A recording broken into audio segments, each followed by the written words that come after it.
मैं नीरज गुप्ता आप लोगों को ये कहते हुए बड़े हर्षोल्लास के साथ कह रही हूँ कि जिस एरिया में मैं बैठी हूँ वो एरिया रगड़पुरा करोल बाग है और इसमें 5 दिन से बिल्कुल सील्ड किया हुआ है चारों तरफ से। इसको अगर किसी को कहीं से निकल के भी जाना है तो कम से कम उसे 1 से 1.5 किलोमीटर तक अपनी आईडी लेकर के चलना पड़ेगा, तब कहीं जाके वो बाहर आ सकता है। इसका मतलब आप समझदार हैं कि हाँ जी पुलिस कितनी तैनात है।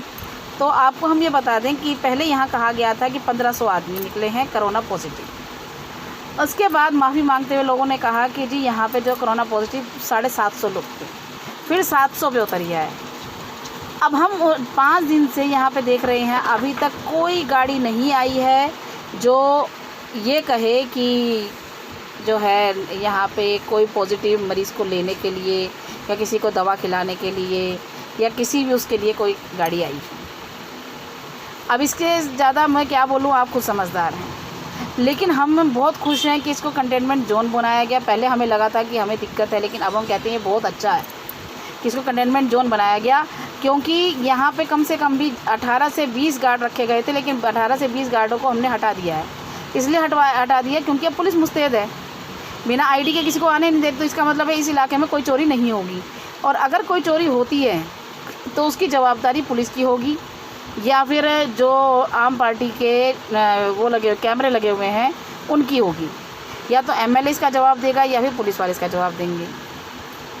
हमारी अपनी अब हम आराम से सेफली सो सकते हैं इस गारंटी के साथ कि हमारा माल अगर चोरी हो भी गया तो उसको बरामदगी आराम से हो जाएगी, कोई दिक्कत परेशानी हमारे को नहीं है। तीसरी चीज़, जो हमारे गार्डों को हमने हटाया। एक गार्ड सैलरी लेता है 20 से 25 हज़ार रुपये 24 घंटे के। अब आप हमें ये बताइए, जब बाकायदा पुलिस तैनात है और घर गली सील्ड है तो गार्ड रखने की तुकी क्या बनती है। अगर 1 महीने के लिए भी ये कंटेनमेंट जोन होता है तो आप ये बताइए 1 महीने की 18 गार्डों की तनख्वाह कम से कम आप 4-5 लाख रुपए बचत है हमारी।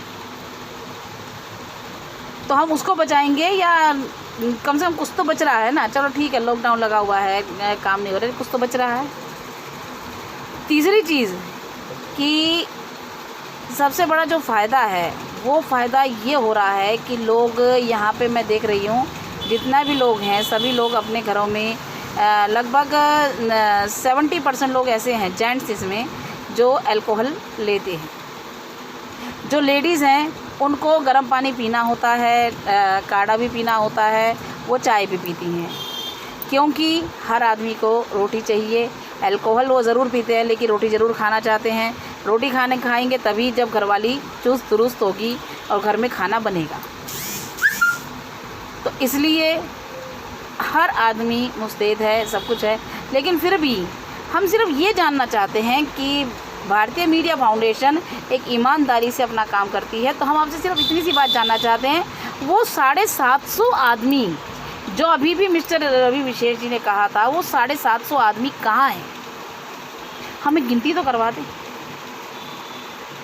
दूसरी चीज़ जो सुनील, अगर ये खबर झूठी निकलती है तो मैं आपको एक ही चीज़ कहूँगी, पूरे करोल बाग में जो सुनील गुप्ता यहाँ पे किराए की दुकानें लेते हैं, कृपया करके पूरे करोल बाग उनको किराए पे कहीं दुकान अवेलेबल करके ना दे, वरना वो करोल बाग वालों का जीना मुहाल कर देंगे झूठी खबरों के साथ। तीसरी चीज़, उनके साथ वो अकेले नहीं है, उनके साथ ग्रुप है एक, कोई मतलब मिस्टर राजीव गुप्ता उर्फ जैकी हैं, और ये है सुनील गुप्ता हैं। इनके साथ भी कई लोग हैं, मतलब 236 से ऊपर लोग हैं जो उनके साथ जुड़े हुए हैं। तो मतलब एक झूठ के साथ 236 लोग जुड़े हुए हैं। तो आप सोचिए 236 से 2036 तक होने में कितनी देर लगेगी खबरें पहुंचने में। तो इसका मतलब है कि हाँ जी एक झूठ को कहाँ तक फैलाया गया।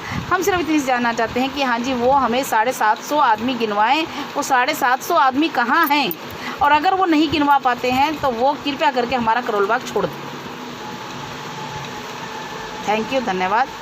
मैं आपसे यही कहना चाहती थी, भारतीय मीडिया फाउंडेशन की एक जिम्मेदार अफसर हूँ, इसीलिए आप लोगों को बात कर रही हूँ। थैंक यू, धन्यवाद।